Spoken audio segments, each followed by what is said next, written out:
Topic is collision. Let's understand what is collision. Collision मतलब टक्कर है ना, इम्पैक्ट।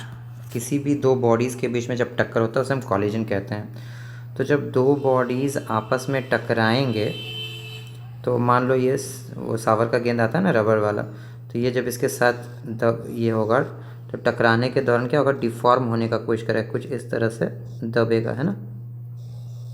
तो यहाँ देखो ये थोड़ा सा चपटा होने का कोशिश करेगा, यहाँ पे इस पॉइंट पर दबेगा तो डिफॉर्मेशन होगा। और रबर का गेंद होगा तो क्या होगा, एक इस तरफ फोर्स लगेगा दबने के बाद और एक इधर, एक में इधर लगेगा। क्यों? क्योंकि वो अपना वापस जो स्प्रिंग होता है, स्प्रिंग को दबाओगे तो क्या होता है, वो अपने ओरिजिनल अवस्था में आना चाहता है। उसी तरह ये बॉल भी वापस अपने ओरिजिनल स्टेट में आना चाहेगा और इसलिए इधर फोर्स और ये रिस्टोरिंग फोर्स इधर लगाएगा ताकि बॉल अपने अवस्था में आ सके। तो ये डिफॉर्मेशन वापस अपने फॉर्म में आ जाएगा, है ना। तो जब भी कोई कॉलिजन होता है तो बॉडीज़ टेंड टू डिफॉर्म, लेकिन ड्यूरिंग द कॉलिजन ये सब डिफॉर्मेशन होता है। आफ्टर द कॉलिजन ये अपना रिकवरी करने की कोशिश करता है, कर भी सकता है रिकवरी और नहीं भी कर सकता है। लेकिन अगर रिकवरी कर रहा है तो अब बात है प्रोबेबिलिटी की, कितना रिकवरी होगा। तो रिकवरी जो होगा वो हो सकता है कि पूरी तरह से रिकवर कर जाए 100%। तो इस तरह के कॉलिजन को, या जिसमें 90%, 80% यानी कुछ परसेंटेज रिकवर करेंगे थोड़ा बहुत भी, उसे हम कहेंगे इलास्टिक कॉलिजन। कहेंगे कि इलास्टिसिटी है, बॉडी में इलास्टिसिटी है, लचीलापन है, और उस लचीलापन की वजह से अपने ओरिजिनल अवस्था में आना चाहता है। लेकिन सोचो अगर कोई प्लास्टिक का गेंद अगर दो बॉडीज़ टकरा जाए और चपटा एक बार हो जाए तो फिर तो रिकवरी का चांस वहाँ पे कुछ नहीं, नगण्य है, 0% है। तो ऐसे कॉलिजन को हम कहते हैं इन इलास्टिक कॉलिजन। मतलब ऐसे कॉलिजन में कहीं भी कोई भी उम्मीद नहीं है अपनी अवस्था में वापस पुनः लौटने की फिजिकली, और उसे हम इन इलास्टिक कॉलिजन कहते हैं। तो थोड़ा बहुत भी अगर रिकवरी है तो इलास्टिक कॉलिजन, कोई रिकवरी नहीं है तो वो इन इलास्टिक कॉलिजन। अगर पूरी तरह से रिकवर कर गया तो ऐसे कॉलिजन को हम कहते हैं परफेक्टली इलास्टिक कॉलिजन। क्या कहते हैं हम इसे? Perfectly elastic collision. जैसा हम नाम भी करें कि परफेक्ट तौर पे ये इलास्टिक है।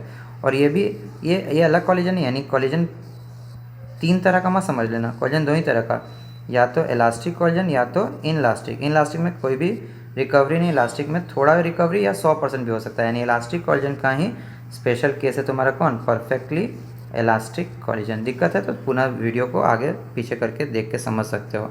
तो चलो अब हम क्या करेंगे, इस वीडियो में समझने का प्रयास करेंगे कि मान लो एक केस ले रहे हैं कि यहाँ पर एक बॉडी है और एक और बॉडी है। इस बॉडी के पास स्प्रिंग है, यहाँ पे दोनों बॉडीज़ आगे जाने की कोशिश कर रहा है। मानते हैं कि पहला ब्लॉक है, दूसरा ब्लॉक है।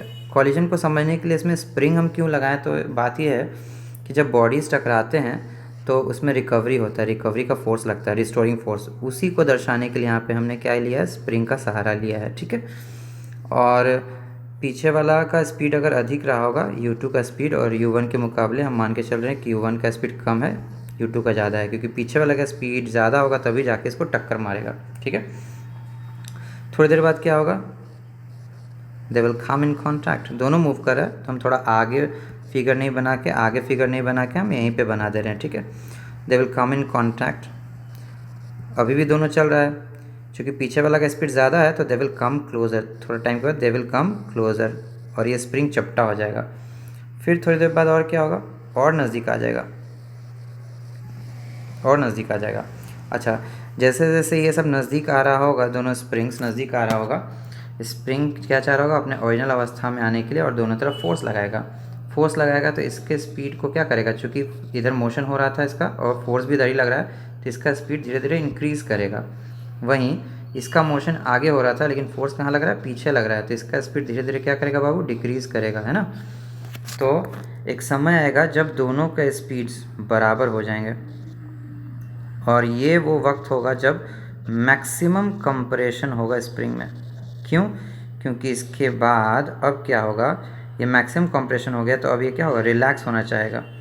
तो अभी भी थोड़ा ये आगे जाएगा, इसका स्पीड अब बढ़ेगा, और ये थोड़ा ये इसका स्पीड जो है अब ज़्यादा और इसका स्पीड हो जाएगा कम। इसका स्पीड इसकी अपेक्षा पहले किसका ज़्यादा था, पहले पीछे वाला का स्पीड ज़्यादा था, अब आगे वाला का स्पीड ज़्यादा हो जाएगा। पहले पीछे वाला का स्पीड ज़्यादा था, अब आगे वाला का स्पीड ज़्यादा हो जाएगा, अब इसका स्पीड ज़्यादा हो जाएगा।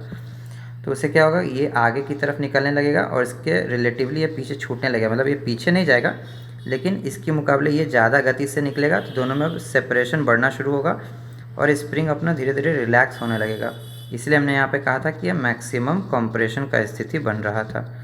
ठीक है, तो उसके बाद क्या होगा, धीरे धीरे करके दूरियां बढ़ने लगेंगी दोनों में, क्योंकि पीछे वाला का गति कम हो चुका है, आगे वाला गति ज़्यादा हो चुका है। धीरे धीरे ये अपने ओरिजिनल अवस्था में आ जाएगा।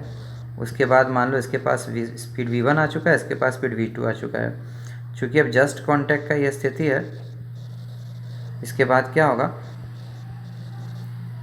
ब्लॉक अपने आ चुकी, स्प्रिंग अपने ओरिजिनल अवस्था में लौट चुका है। तो अब कोई फोर्स लगाएगा नहीं, और फोर्स लगाएगा नहीं तो ये स्पीड v1 v2 अब मेंटेन रहेगा, कांस्टेंट रह जाएगा। उम्मीद है बातें यहाँ तक समझ में आ गई। अब इसके बाद यहाँ से क्या होगा, हाँ सारा कहानी तो हो गया, अब इसी में बात कर लेते हैं। अभी कलर थोड़ा चेंज कर लें, समझाना आसान होगा। तो अब बात करेंगे हम लोग यहाँ से एनर्जी की। एनर्जी के मामले में बात करें तो एनर्जी दो तरह का, कौन कौन, काइनेटिक एंड पोटेंशियल, है ना। एक होता है काइनेटिक एनर्जी, एक होता है पोटेंशियल एनर्जी। तो चूँकि यहाँ स्प्रिंग अभी दबा नहीं है, इस केस में पहला नंबर केस कौन कहते हैं, पहला नंबर में स्प्रिंग दबा नहीं है। ठीक है, उसके बाद यहाँ से स्प्रिंग, इस केस में स्प्रिंग दबा है, इस केस में स्प्रिंग दबा हुआ है, इस केस में स्प्रिंग दबा हुआ है। तो दूसरा नंबर हम कहते थे, नंबर सबका कहते हैं 3 नंबर, ये 4 नंबर, समझना तो मिले आसान होगा, 5 नंबर, 6 नंबर और ये 7 नंबर। तो पहला नंबर, जब नंबर बोलेंगे तो वहाँ पे ध्यान देना। तो पहला दूसरा में स्प्रिंग दबा नहीं है ना। तो क्या हुआ, तीसरे नंबर से स्प्रिंग दबना शुरू हुआ है। तो जैसे ही स्प्रिंग दबेगा, है ना, तो पोटेंशियल एनर्जी बढ़ेगा। क्या होगा, पोटेंशियल एनर्जी बढ़ेगा। वहीं काइनेटिक एनर्जी क्या होगा, घटेगा। हमको पता ना, क्योंकि सिस्टम पर जब बाहरी कोई बल नहीं हो, फ्रिक्शन नहीं मान रहे, बाहरी कोई बल नहीं होता है, तो क्या होता है, एनर्जी कंजर्व करेगा और पोटेंशियल एनर्जी क्या होगा, बढ़ेगा। दबने से स्प्रिंग बढ़ेगा, तो कहाँ से आया, the cost of kinetic energy, kinetic energy घटेगा। किसका, पूरे सिस्टम का काइनेटिक एनर्जी क्या होगा, घटेगा। तो मान लो कि यहाँ पर 100 जूल टोटल एनर्जी था, ठीक है, और ये 100 जूल काइनेटिक था, पोटेंशियल 0 था। जब हम यहाँ पर आएंगे इस केस में, तो फिगर तो पूरा गंदा हो गया, क्या करें।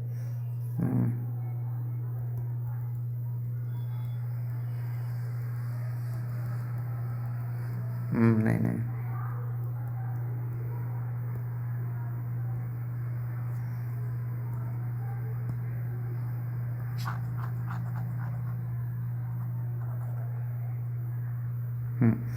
तो जब हम यहाँ पर आएंगे,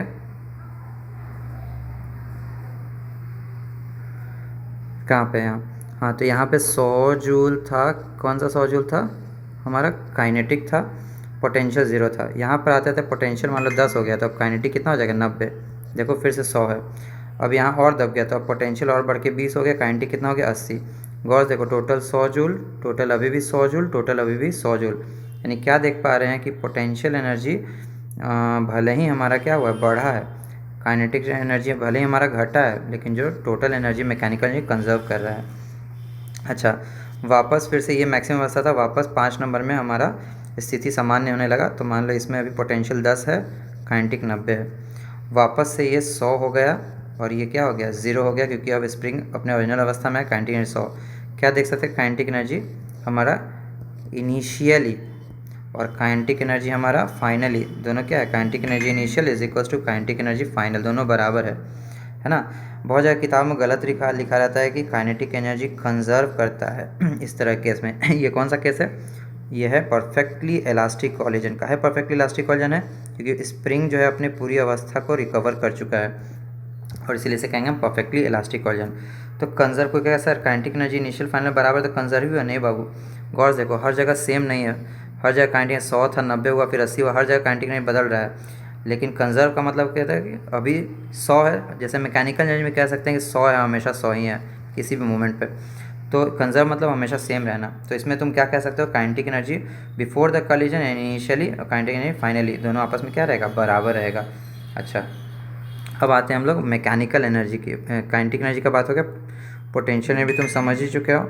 अच्छा, इस केस के लिए, बाकी केस में क्या होगा, बाकी केस का मतलब नॉर्मली कोई इलास्टिक कॉलिजन अगर हुआ, तो किसी इलास्टिक कॉलिजन में क्या होगा, तो मान लो कोई भी इलास्टिक कॉलिजन है, तो उसमें ये जो रिकवरी हुआ है, 0 से 10 हुआ, फिर 20 हुआ, 10 हुआ, तो किसी भी इलास्टिक कॉलिजन में रिकवरी 100% तो नहीं होगा। मतलब भरपाई जो यहाँ 0 था, 10 हुआ, 20 हुआ, फिर वापस 10, फिर 0 जो हो गया है, और ये वापस 100 था, और शुरू में भी 100 और आखिरी में 100 हो गया है, वापस से पूरी तरह से रिकवर नहीं होगा। शायद इसी अवस्था तक रुक जाए, यानी 90 ही मिले, यानी फिर भी लॉस है। यानी अगर परफेक्टली इलास्टिक कॉलिजन को छोड़ दें तो बाकी किसी अवस्था में हमारा जो काइनेटिक एनर्जी है वो इनिशियल और फाइनल बराबर नहीं होगा। There will be a loss. क्या होगा? There will be a loss in kinetic energy overall, है ना। ओवरऑल काइनेटिक एनर्जी में नुकसान ही मिलेगा। अब ये हो गया एनर्जी का बात ख़त्म। अब हम बात करेंगे किसकी? अब मोमेंटम की बात करेंगे। याद है linear momentum? Linear momentum initially और लीनियर मोमेंटम फाइनली पूरे सिस्टम का क्या करेगा? ये कंजर्व करेगा। क्या है? ये पिछले क्लास में पढ़ा चुके थे। क्या पढ़ाए थे? कि अगर किसी सिस्टम पर बाहरी बल नहीं लगता है, नेट एक्सटर्नल फोर्स 0, याद करो, अगर भूल गए तो कॉपी निकाल के देखो, 0 होता है, तो लीनियर मोमेंटम क्या करता है? सिस्टम का कंजर्व करता है। कंजर्व मतलब शुरुआत का मोमेंटम, बाद का मोमेंटम क्या रहेगा? बराबर। अब सवाल ये किस तरह के कॉलिजन में होगा सर? इलास्टिक वाले में कि इन इलास्टिक वाले में? ये हर तरह के कॉलिजन में कंजर्व करेगा, इररेस्पेक्ट ऑफ इलास्टिक और इनलास्टिक कॉलिजन, कुछ में भी। ठीक है। अब अगले बात पे आते हैं। और कौन सा बात रह गया? हाँ, अब रिलेटिव वेलोसिटी की बात करते हैं। रिलेटिव वेलोसिटी, अच्छा इतना रहने दो, अब अगले क्लास में बताएंगे।